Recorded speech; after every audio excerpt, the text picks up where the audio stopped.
بسم اللہ الرحمن الرحیم۔ السلام علیکم معزز طلباء کرام، آپ سب کیسے ہیں؟ آج ہم مؤطا امام محمد کے سبق نمبر 315 کو پڑھیں گے۔ آج کے ہمارے سبق کا عنوان ہے دھوکے کی بے کا بیان۔ آج کے سبق کی عبارت باب بیع الغرر سے شروع ہوتی ہے کہ یہ باب دھوکے کی بے کے بیان میں ہے۔ اخبرنا مالک اخبرنا ابو حازم ابن دینار عن سعید ابن المسیب ان رسول اللہ صلی اللہ علیہ وسلم نہا عن بیع الغرر۔ امام محمد رحمۃ اللہ علیہ فرماتے ہیں کہ امام مالک نے ہمیں ابو حازم بن دینار سے خبر دی ہے کہ حضرت سعید بن مسیب رضی اللہ تعالی عنہ نے کہا کہ رسول اللہ صلی اللہ علیہ وسلم نے دھوکے کی بے سے منع فرما دیا۔ قال محمد وبهذا كله نأخذ بيع الغرر كله فاسد وهو قول ابی حنیفہ والعامة من فقهائنا رحمهم اللہ تعالی۔ امام محمد رحمۃ اللہ علیہ فرماتے ہیں کہ ان تمام پر ہی ہمارا اتفاق ہے کہ دھوکے کی بے فاسد ہے، اور یہی قول امام اعظم امام ابو حنیفہ رضی اللہ تعالیٰ عنہ اور ہمارے عام فقہاء کرام کا بھی یہی کہنا ہے۔ اخبرنا مالک اخبرنا ابن شہاب عن سعید بن المسیب انه كان يقول لا ربا في الحيوان وانما نهي عن الحيوان عن ثلاث عن المضامین والملاقیح وحبل الحبلة والمضامین ما فی بطون اناث الابل والملاقیح ما فی ظہور الجمال۔ امام محمد رحمۃ اللہ علیہ فرماتے ہیں کہ امام مالک نے ہمیں ابن شہاب سے اور وہ حضرت سعید بن مسیب رضی اللہ تعالیٰ عنہ سے خبر دیتے ہیں کہ آپ فرمایا کرتے تھے کہ حیوان میں ربا نہیں، حیوانات میں 3 اقسام کی بے سے منع کیا گیا ہے: مضامین، ملاقی اور حبل الحبلہ۔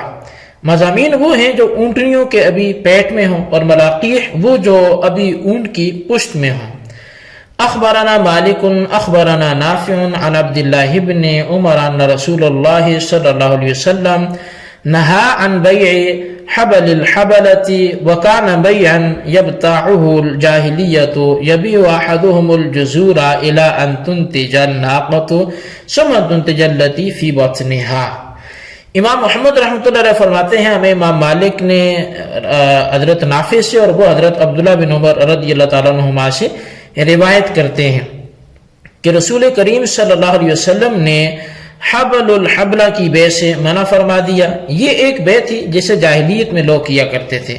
کوئی شخص اونٹ خریدتا اور کہتا کہ جب اونٹنی بچہ جنے گی اور پھر اس بچے کا بچہ ہوگا تو رقم ادا کروں گا۔ قال محمد وهذه البيوع كلها مكروهة ولا ينبغي لأنها غرر عندنا وقد نهى رسول الله صلی اللہ علیہ وسلم عن بيع الغرر۔ امام محمد رحمۃ اللہ علیہ فرماتے ہیں کہ اس قسم کی تمام جو بجوع ہیں، جو خرید و فروخت کے انداز ہیں، وہ ہمارے احناف کے نزدیک مکروہ ہیں اور یہ نہیں کرنی چاہیے، کیونکہ یہ ہمارے نزدیک غرر بنتی ہیں، دھوکہ بنتی ہیں، اور نبی علیہ الصلوۃ والسلام نے غرر کی بے سے منع فرمایا ہے۔ تو یعنی دھوکے کی جو بے ہے اس سے نبی علیہ الصلوۃ والسلام نے منع فرمایا ہے۔ تو بہرحال اس باب میں جو ارشاد فرمایا کہ حیوان میں ربا نہیں، اس کا مطلب یہ ہے کہ حیوان باہم مثل نہیں ہوتے، کوئی چھوٹا، کوئی بڑا، کوئی فربا، کوئی کمزور، کوئی موٹا، اس لیے ایک حیوان دے کر 2 حیوان لینا یہ ربا نہیں کہلائے گا۔ دوسری بات دھوکے کی بے ذکر ہوئی، اس کی جو ہے وہ اس کی کئی ایک صورتیں بنتی ہیں، مثلا معدوم چیز کی بے، باغات کے پھلوں کی بے، ان کے جو ہے وہ بور آنے سے قبل بے، غیر مملوکہ اشیاء کی فروخت، سمندر میں مچھلیوں کی بے، جانوروں کے تھنوں میں دودھ کی بے وغیرہ، یہ سب دھوکے کی بے میں شامل ہیں۔ مطلب یہ کہ جن اشیاء میں دھوکہ پایا جاتا ہو اور ان میں باہم تنازع کا بہت زیادہ احتمال ہو تو ایسی بے سے نبی علیہ الصلوۃ والسلام نے منع فرما دیا۔ اب مثال کے طور پر جو ہے وہ کچھ اس طرح کی وجوہ، جیسے میں نے مثالیں دی کہ جی یہ جو پانی ہے اس میں جتنی مچھلیاں ہیں یہ تالاب میرا بنایا ہوا ہے، تو یہ میں آپ کو بیچتا ہوں۔ اب یہ جناب نے تالاب تو بیچ دیا، کہ تالاب نہیں بیچا بلکہ تالاب اپنا بنایا ہوا، تو اس کے اندر مچھلیاں بیچ دی۔ مچھلیاں اس کے اندر جو تھی وہ اب موجود نہیں تھا، مطلب پانی گندلا تھا، مٹیالہ رنگ تھا، نظر نہیں آئی کہ اندر مچھلیاں کتنی ہیں نہیں ہیں۔ تو اب ان کا بعد میں جھگڑا ہو سکتا ہے کہ اس نے بیچی ہوں 200 مچھلیاں، وہاں نکلیں 2 مچھلیاں، تو پھر مسائل کا شکار ہوگا، تو یہ دھوکے والی بے ہو جائے گی۔ اسی طرح جانور کے تھن میں دودھ کتنا ہے اور کتنا اس کی اوڑی میں جو ہے وہ گوشت کا حصہ ہے جو دودھ نہیں ہے، تو یہ چیز بھی جو ہے جب تک دودھ باہر نہیں نکلتا تو تب تک یہ احتمالی چیز ہے، اور اس میں بہت زیادہ جو ہے وہ معاملات جو ہیں جھگڑے کی طرف بڑھ سکتے ہیں۔ تو بہرحال کافی ایک جو مسائل ہیں وہ اس حوالے سے، اس سے متعلقہ کچھ چیزیں ہیں جو اس بیان میں، اس باب میں چاہوں گا کہ کچھ نہ کچھ جو ہے وہ باتیں ذکر کی جائیں۔ تو بہرحال یہاں پر اس حوالے سے ایک جو بنیادی مسئلہ ہے جس کا اس سے کچھ ملتا جلتا تعلق ہے، وہ ہے بیمہ پالیسی کا کیا حکم ہے، اور اس حوالے سے شرعی نقطہ نظر کیا ہے۔ تو اس حوالے سے میں آپ کے سامنے مختلف علماء کی مختلف آراء رکھتا ہوں۔ جیسا کہ یہ آپ جانتے ہیں کہ بیمہ کئی صورتیں رکھتا ہے، اور اس کی کئی ایک صورتیں اس وقت موجود ہیں جن کا تفصیلی ذکر کرنا تو مشکل ہے۔ البتہ بیمہ کے بارے میں اس دور کے جو ہے وہ چند ایک علماء کے اقوال کو میں نقل کرتا ہوں۔ تو بیمہ کے جو سوالات میں مذکور جو ہیں مختلف اس حوالے سے علماء کرام سے اس کے حوالے سے سوالات پوچھے گئے ہیں۔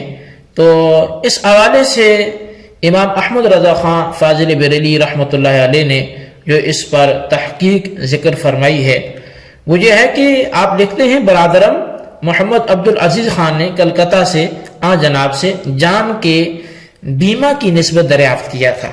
آن جناب نے ناجائز کا فتویٰ دیا، مذکورہ فتویٰ کو انہوں نے میرے پاس بھیج دیا۔ دیکھنے سے معلوم ہوا سوال ان کا ناقص ہے، دوبارہ بغرض تحقیق مسئلہ مذکورہ مفصلا پیش ہوتا ہے، امیدوار جواب و ثواب ہوں۔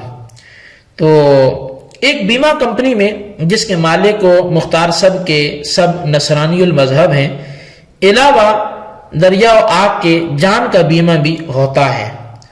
صورتیں اس کی متفرق ہیں۔ پہلی صورت میں تمام عمر ایک مقررہ فی بیمہ اتارنے والا کمپنی وہ مذکورہ کو تمام عمر ہر سال دیتا ہے، اور اس کے مرنے کے بعد اس کے وارثوں کو بیمہ کی رقم دی جائے۔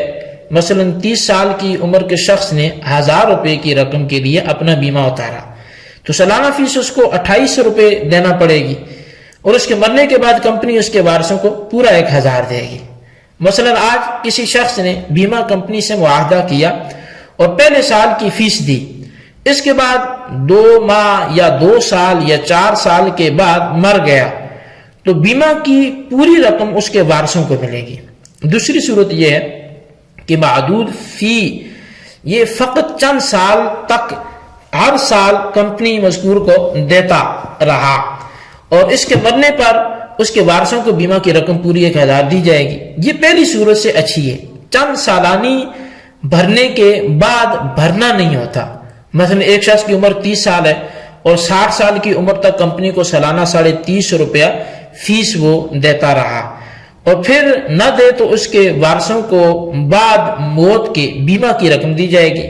اگر بیمہ اتارنے والا قبل مدت کے وہ مر گیا تو بیمہ اس کے وارثوں کو پوری رقم بیمہ کی 1000 روپیہ وہ دی جائے گی۔ تیسری صورت، کوئی شخص جو بیمہ اتارتا ہے وہ آئندہ اپنے بڑھاپے میں مثلا 25 سال یا 60 سال یا 62 سال کی عمر کو پہنچنے کے بعد بیمہ کی جو وہ رقم ہے وہ خود وصول کرنا چاہتا ہے۔ اس عمر تک بیمہ اتارنے والا زندہ رہا تو مذکورہ رقم اس سے ملے گی۔ ہر بڑھاپے کی جو عمر کی فیس ہے وہ جدا ہے. مثلا 30 سال کی عمر کا شخص 60 کی عمر کو پہنچنے کے بعد 1000 جو ہے وہ چاہتا ہے تو سالانہ اس کی فیس 34.5 روپے ہے.